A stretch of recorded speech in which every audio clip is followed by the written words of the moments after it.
Welcome to my presentation. My name is Jayvardhan V. Today I am going to explain some basic properties and construction of a Voronoi diagram.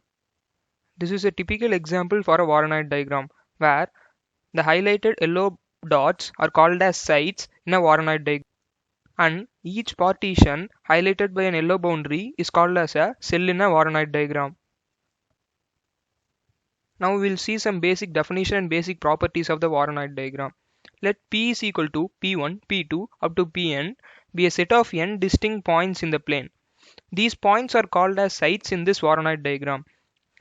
We define the Voronoi diagram of a P as a subdivision of the plane into n cells, one for each site in the P, with the property that a point Q lies in the cell corresponding to a site Pi if and only if distance of point Q and Pi is less than or equal to distance of the point Q and Pj for each Pj that belongs to the set P where j is not equal to I. Now we will see the structure of a single Voronoi cell. For 2 points A and B in the plane, we define the bisector of A and B as the perpendicular bisector of the line segment AB. This bisector splits the plane into two equal half planes. We denote the open half plane that contains the point A by h of A, B and the open half plane that contains the point B as h of B, A.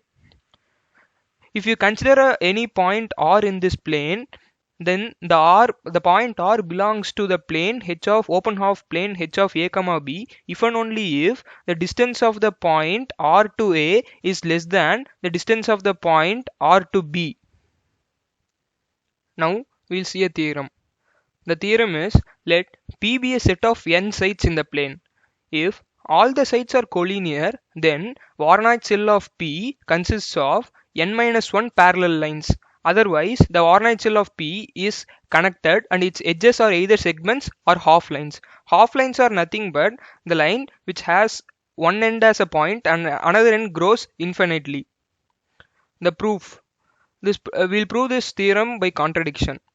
By contradiction, assume that not all the sites in the P are collinear. Here you can see Pi, Pj are collinear, but Pk is not collinear with these other 2 points. We'll first show that edge of the Voronoi cell of Pi are either line segments or half lines. We already know that the edge of the Voronoi cell of P are parts of straight lines, namely parts of the bisectors between the pair of sides. Here you can see E is a bisector between Pi and Pj, and it forms an edge. Now suppose for a contradiction that there is an edge E of the Voronoi cell of P that is a full line. Here E is a full line. Let E be on the boundary of the Voronoi cell of Pi and Voronoi cell of Pj. Let Pk also belongs to this plane, belongs to this set P, be a point that is not collinear with Pi and Pj. Here you can see Pk is not collinear with Pi and Pj. The bisector of Pj and Pk is not parallel with E, and hence it intersects at a point, the line E. But then the part of the E that lies in the interior of the h of Pk and Pj cannot be on the boundary of the Pj, because it is closer to Pk than to Pj, and contradiction arises here. It remains to prove that the Voronoi cells in the P is connected. If this were not the case, then there would be an Voronoi cell V of Pi splitting the plane into two halves. Because Voronoi cells are convex, the Voronoi cell of Pi would consist of a strip bounded by two parallel full lines, but it is not the case in this case. But we just provided that the edge of the Voronoi diagram cannot be full lines, a contradiction. Hence the theorem. A point Q is a vertex of a Voronoi diagram of P if and only if its largest empty circle Cp of Q contains 3 or more sites on its boundaries. Proof. Suppose there is a point Q such that Cp of Q contains 3 or more sites on its boundary. As given in this diagram, there are 3 sites on the boundary of the empty circle Cp of Q. Let Pi, Pj and Pk, Pi, Pj and Pk be the three of those sides. Since the interior of this empty circle, Cp of Q is empty, Q must be on the boundary of each of the cell, and Q must be in the vertex of the Voronoi diagram of P. On the other hand, every vertex Q of Voronoi diagram of P is incident at least three edges, and hence to at least three Voronoi cells, V of Pi, V of Pj and V of Pk. Vertex Q must be equidistant. Here the vertex Q must be equidistant to all the points Pi, Pj and Pk, and there cannot be another side closer to Q, since otherwise the cells V of Pi, V of Pj and V of Pk would not meet at the central point Q. Hence, the interior of the circle with Pi, Pj and Pk on its boundaries does not contain any side. Hence, it's empty. Another theorem. The bisector between the sides Pi and Pj defines an edge of Voronoi cell of P if and only if there is a point Q. Here, this empty circle is point Q on the bisector. This line is the bisector of the sides Pi and Pj such that Cp of Q, the circle that contains Pi and Pj as the bisector of Q, contains both Pi and Pj on its boundaries but no other side. Proof. Suppose there is a point Q with the property stated above in the theorem. Consider this empty circle as the point considered in the theorem.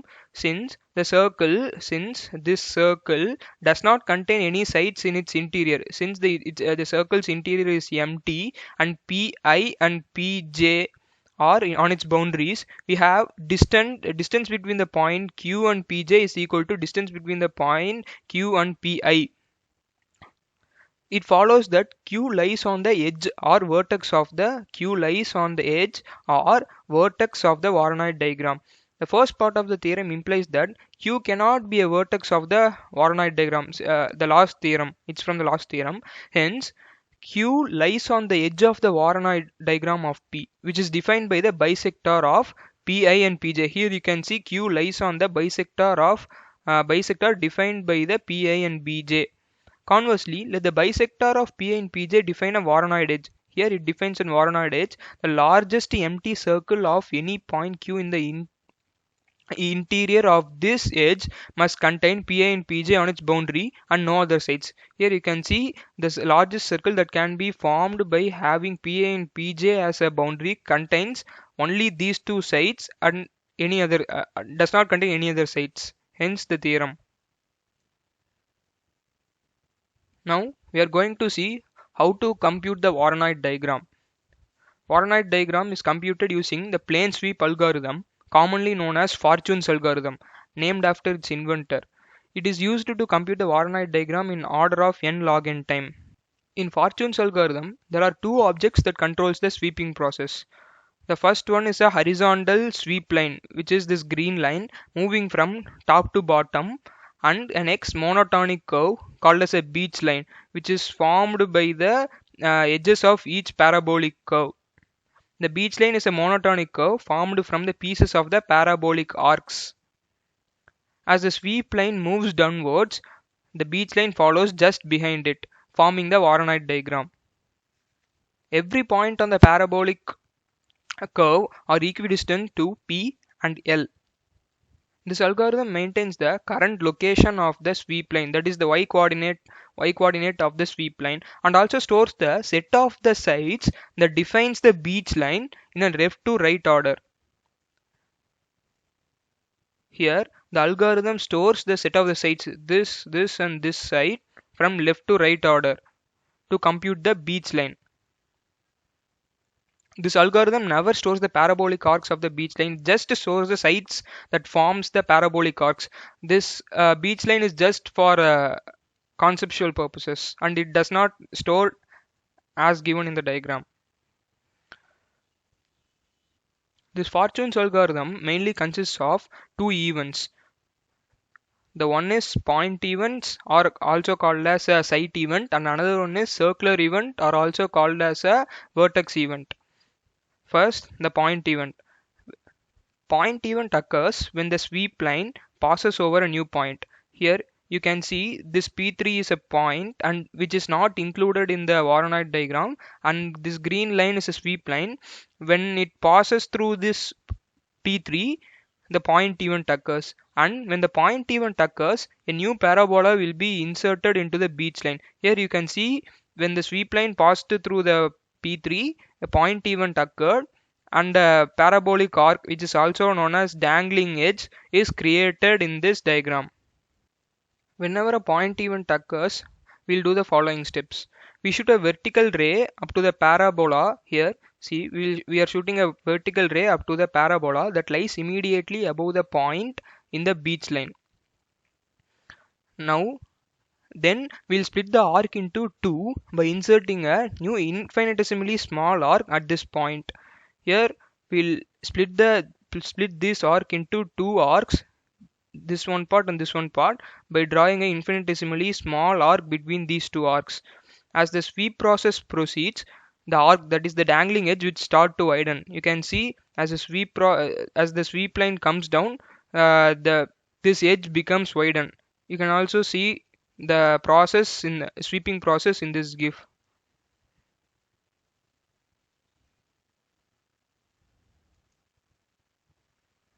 Another event that occurs in the Schwarzschild algorithm is a vertex event. When the length of the parabolic arc shrinks to 0, the arc disappears and a new Voronoi vertex will be created at this point.